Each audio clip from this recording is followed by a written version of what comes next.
kids are home, you know, mom and dads are home from school, vacations on the horizon.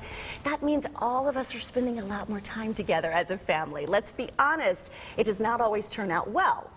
Well, to help us all just get along when we're all together, communications expert Josselyne Herman-Saccio is here with some tips, useful tips, that we can all embrace and hopefully embed in our brains. So when we're in the heat of the moment, we don't forget about these. Yeah, keep the heat and the fireworks at a safe distance this summer season, right? Yeah, I certainly want to. And you always say, don't take it personal. Yeah, the first thing you really have to realize, it's not personal, because you don't know what's happening for that person. You know, just because your teenager snaps at you doesn't mean they're upset with you. It could be they just got a nasty text from somebody. And so, you know, oftentimes when somebody gets upset around us, we then react because we do take it personally, and then it just escalates. So once you realize that it's not personal, you can distance yourself from it and actually take some steps to put everything back on the right track.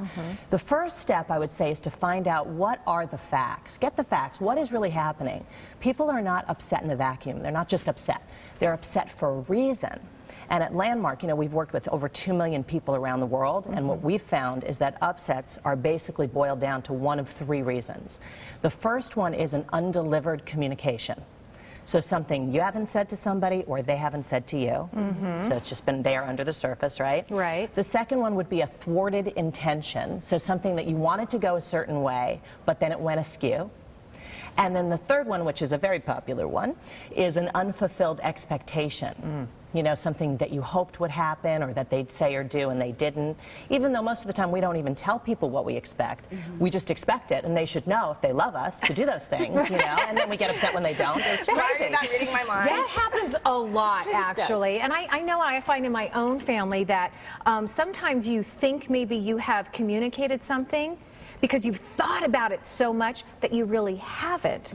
So how do you draw that out? How do you begin that open book communication with someone that, you know, you've already at odds with? Well, I think once there's an upset happening, once there's an argument happening, let's say, you know, like for instance, I had somebody I was coaching who went home to her mother-in-law's house for a brunch with her husband, and her mother-in-law told her, come at noonish. What is noonish, right? It's left up to interpretation. So at 12:15 she was late. Exactly. You know what noonish she was late. 12:05 was noonish for her mother-in-law, but for her 12:25 was noonish. So she showed up, you know, and it was like nothing was wrong, but her mother-in-law opened the door and was upset already. The vegetables were overcooked, you know, she started banging pots. I mean, this is a moment where you can either get caught up in the upset or you can diffuse it. So one of the things you could do is you could actually take your mother-in-law aside or take your 9-year-old aside or whoever it is and say, what's happening? You know, talk to me. Tell me what's happening. And it's good to take them aside so they're not on the spot in front of everyone in the family. And just don't react. Just listen to what's actually happening. And if you're the one who's getting upset, then find somebody who's a good listener and talk to them and say, listen, I just have to say this, and this is what's happening right now. And, you know, again, somebody who won't react. Right. Well, you always say act versus react. So how can we put those building blocks in place before an event to make sure that we're not reacting? Exactly, because if you can be proactive and take action, then you don't have to get stuck in a heated situation adding fuel to the fire, right? So one of the ways you can do that is turn your expectations into requests. Which we're not great at making requests. You know, this is not a Give me an example of how you would do that. I'm going to give you an example from my real life, okay? Okay. So, I know, my real actual life. My parents just celebrated their 50th anniversary. Oh, so, wonderful. I know, it's so great. Congratulations. Isn't it? It's so amazing, right? So we had this party, and I was going to remarry them. They were going to renew their vows. So a few days before the wedding, my father called and made a request. He said, I request that the boys, my 8 and 11-year-old, don't bring their electronics to the wedding.